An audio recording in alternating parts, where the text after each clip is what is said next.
What comes next for Cal Kestis?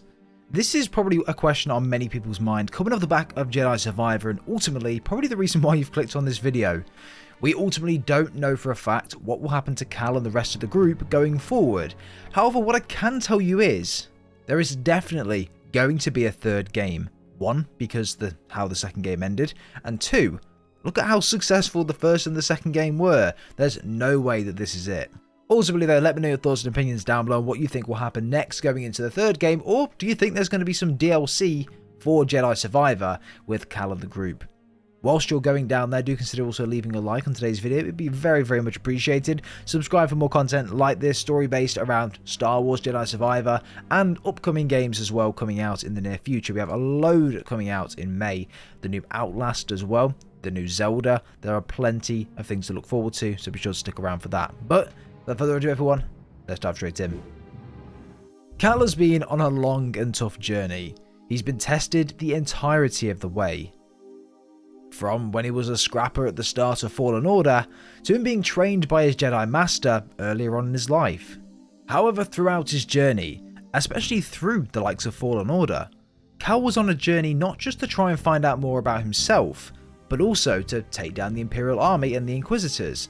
As a young Jedi, Cal was sent to war at a very early age by his master, and doing that to a young kid is really hard mentally, right?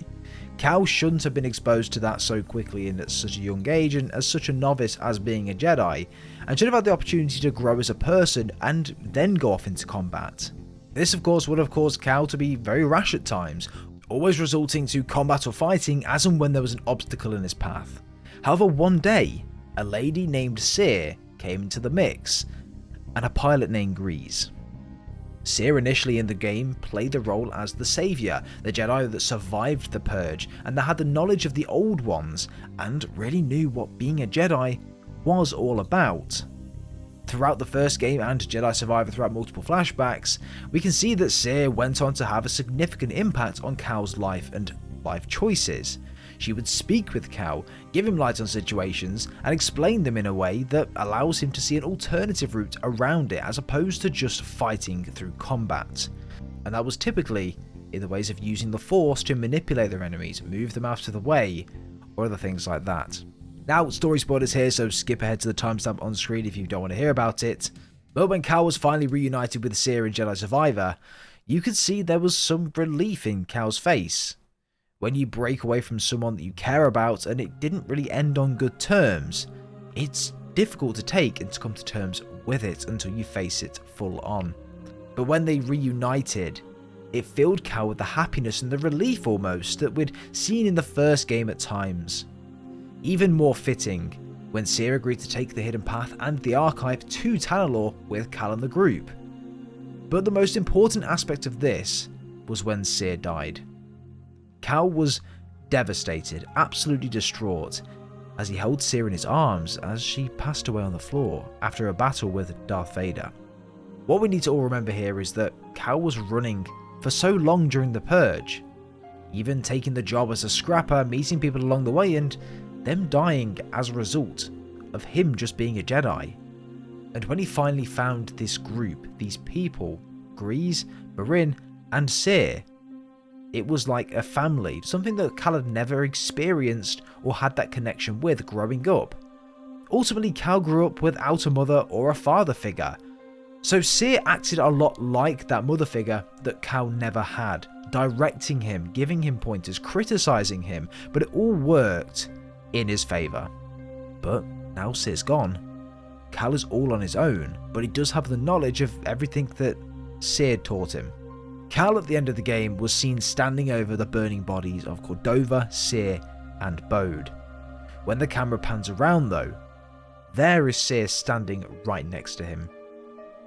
We also hear when Cal was putting the Mantis into hyperspace that Seer also again spoke to Cal to tell him when to do it. I think Seer is going to be a huge part in the story going forward, even though she's not necessarily a full figure in the game. There would be some form of Jedi trick or something from being a Jedi to be able to still speak with the consciousness of that person or have the ability to communicate with them in a way. Look, I'm not a massive Star Wars lore fanatic, so there could be ways that I don't know of, which is explaining how Cere is there, how she is speaking to Cal, and how her consciousness is still alive in some sense. So if any of you guys know what this could be, if there's anything to do with the Force, which I presume it probably would be, then let me know in the comments down below as to what this could be, because this could actually go on to explain a lot going into the second game, and potentially Bode and Kata, which we'll come on to in a moment, could have similar things, because they're both Jedis and they both use the Force. Kata could see flashbacks of Bode, and Bode could manipulate Kata in that way. So, look, let me know your thoughts and opinions down below. But there was one really interesting sentence that I wanted to play for you right now, and it happened at the end of the game, and it was in this scene where Cal and Cere were standing over those bodies. Listen to this. Cal, guide her through the darkness.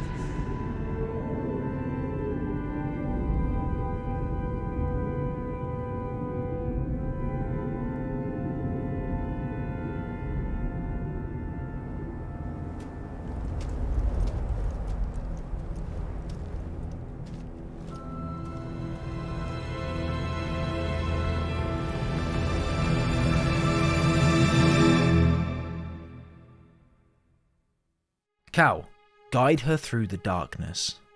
Now, who is Cere referring to here? Of course it's Kata, Bode's daughter. Now that topic is for an entirely different video, specifically focusing on Kata and Bode, which is coming tomorrow because I want to do a full video just going into detail about this. But to round off this video, I want to say this. Bode was a Jedi, ran away after the Purge, wife killed, he fled with Kata. When Bode sided with Denvik, he moved to the dark side. Bode was completely too far gone at the end of the game. Not even the opportunity to stay on Tanalorr with Kata was enough to persuade him that that was the right thing to do, even though Caliburn gave him the chance to do so. But the big what's next for Cal is so obvious. It's Kata. You could hear it in Cere's voice, and you could see it in Cal's face as he stared down to Bode's lightsaber as he walked back into the facility on Tanalorr. If Kata grows up under the wrong guidance, if she falls into the wrong hands, if she's not supported and mentored like Cere did with Cal, Kata could turn out just like Bode, and the darkness could take over her mind. What you've got to think about here is, Cere is appearing in Cal's mind. How? I don't really know. You guys might, leave them down below as I've said. But who says that this can't happen to Kata and Bode? Bode could very well start to appear in Kata's mind. Kata could see flashbacks or what looks like visions of Bode, but really it's his consciousness or something along those lines that is speaking to her, trying to sway her to the dark side like he was. And that is where we're going to have a big problem in the Tanalorr facility. Because if Kata is persuaded by these visions of Bode that Cal is the enemy here, or that something went wrong, or that he killed her father for no real reason, or just trying to manipulate her, then this could be where the Inquisitors, the Imperial forces, find a way onto Tanalorr, find the route to Tanalorr. And it could be because Kata goes behind their back and decides to work with them, but then realizes it's some big mistake at the end. Kata will probably become a Jedi going forward, and will begin to learn more and more around her father and what he stood for.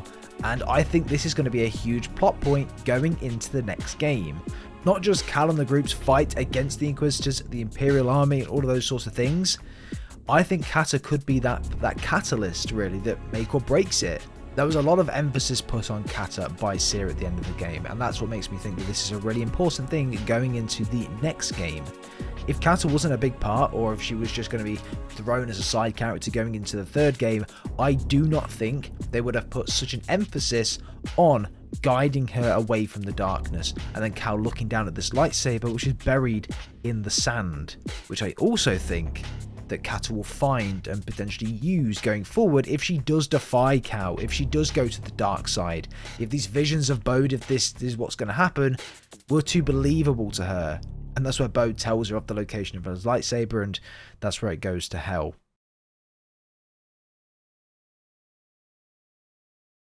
Ultimately, Star Wars stories are never going to defeat the Empire, right? Because that is Star Wars. They are the enemy. Who else could there be without breaking the law and the canon of the actual franchise itself, you know? They can't really do anything mega crazy, but what they can do is go in a different direction with new characters and make their quests and their journey is more interesting, especially Kata, which I think that the team over at Respawn are really going to try and do. So obviously let me know your thoughts and opinions down below. This is just mostly theory as opposed to what I think is going to happen, but it's logical, right? It all builds up to that moment. This one person that we've been left with, and then Seer putting an emphasis on Cal having to be the mentor to make her not go to the dark side. Obviously Bode, her father, was already in the dark side, and we're seeing visions of Seer in Cal's mind, so why can't we see visions of Bode in Kata's mind? For me, it makes sense, it's logical, it's probably going to happen. I've called it right now. Yeah, we'll have to wait and see. But ultimately, let me know your thoughts and opinions down below, everyone. Let me know if you guys know the lore around how they're seeing each other, how they're speaking. I'll be interested to see and to learn more around that, so leave them in the comments down below. And most of all, let me know your theories around what's going to happen in the third game. What do you think it'll be called? What do you think will happen? Do you think Kat will be a main character? Do you think Bode will show up in her visions? Let me know down below. But it'd be very much appreciated, everyone, if you could leave a like on today's video, get it out there a little bit, to share my theories and to share your theories with the world and the community and see what they think about it. Subscribe if you guys are brand new to the channel as well for loads of content coming. We love diving into stories on this channel. We love story-based content, so anything that we can to do with gaming, we're going to jump straight into it. But guys, we'll have to see you all next time.